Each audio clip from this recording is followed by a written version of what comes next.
Assalamualaikum Bu ya. Assalamualaikum. Saya hamba Allah dari Jakarta mau bertanya.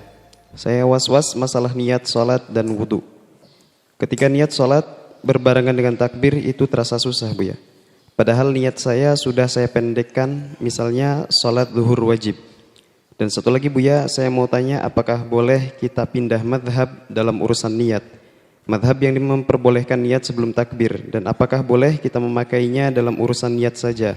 Misalnya kita pindah ke madhab Hanafi, apakah boleh kita memakai cara niat madhab Hanafi namun sholat kita tetap madhab Syafi'i?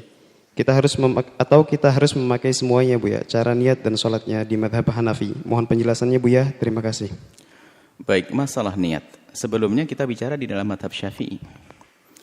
Di dalam niat itu ada namanya mu'tabarat fin niyati. Hal yang harus dihadirkan saat niat.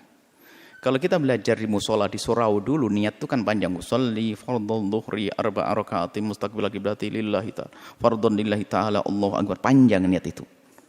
Ternyata yang wajib dihadirkan di saat kita takbiratul ihram bukan semuanya itu. Hanya dalam sholat fardu mu'tabarat yang 3 saja.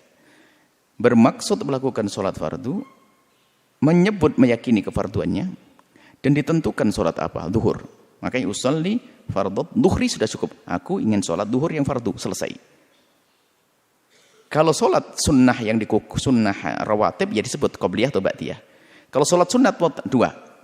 Kalau sholat sunnah rawatib disebutkan 2. Bermaksud niat sama sebutkan sholatnya. Usolli al-witir, usolli qobliyah, usolli ba'diyah. Tapi kalau sholat sunat mutlak, usolli aku niat sholat. Nah, anggap saja fardu yang ada 3 tadi. Bukan usolli fardhu itu dihadirkan semua waktu takbiratul ihram, enggak mampu dah. Jadi mu'tabarat thalathah 3 hal itu yang dihadirkan.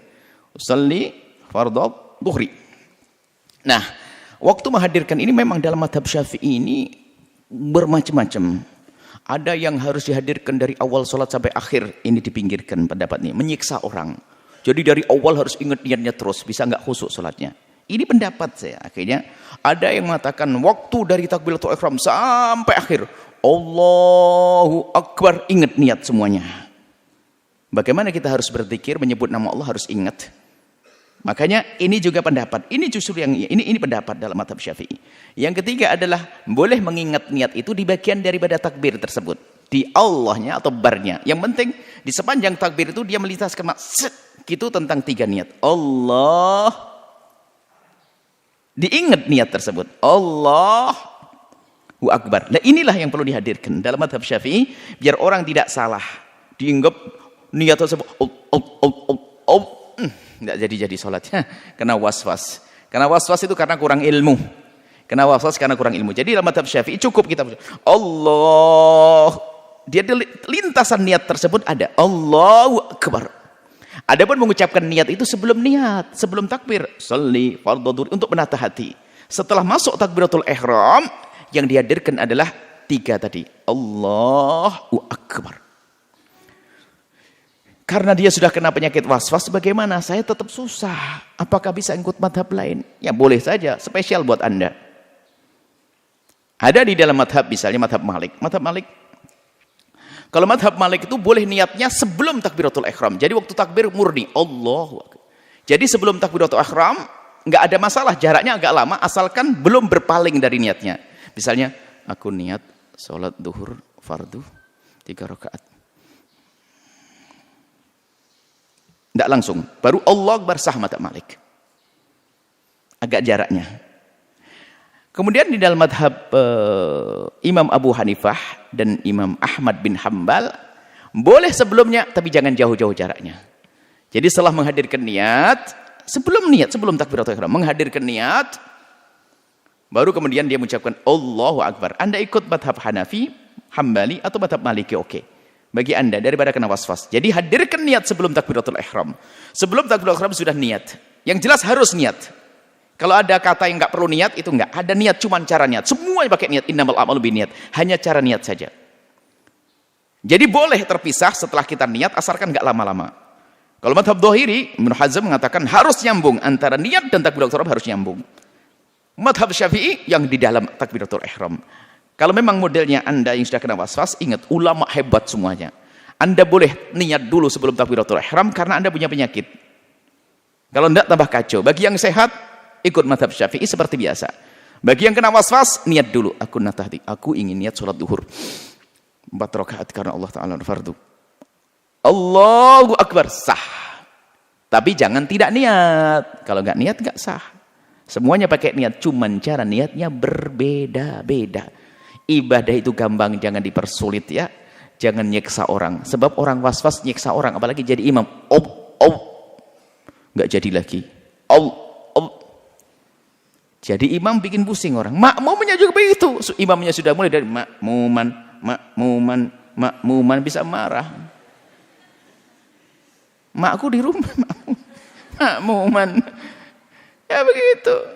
Bikin orang was-was, bikin pusing orang. Bolehlah pakai madhab seperti itu. Kemudahan khusus spesial bagi Anda yang kena penyakit semacam ini. Yang normal, ikut cara yang normal. Pengen sakit? Silakan sakit. Ini normal. Jadi boleh seperti itu. Islam itu gampang, mudah. Makanya dikatakan oleh Imam Ghazali, orang was-was itu karena tidak punya ilmu. Makanya ibadahnya repot. Kayaknya khusuk nggak kira khusuk. Was-was najis. Dia dalam keadaan sholat masih mikir, tadi wudhu saya benar atau enggak? Tadi sandal saya nyentuh apa? Padahal Allah gayanya sih khusuk. Tapi kemana-mana pikirannya ingat. Tadi saya lewat mana? Baju saya nyentuh apa? Dia gila. Nggak bakal khusyuk orang begitu. Dan tidak bisa sembuh kecuali sadar kalau dia sakit. Biarpun didatangkan malaikat, suruh nasihati nggak bisa sembuh. Dia sakit nggak sadar. Orang kalau pengen sembuh kan sadar. Was-was.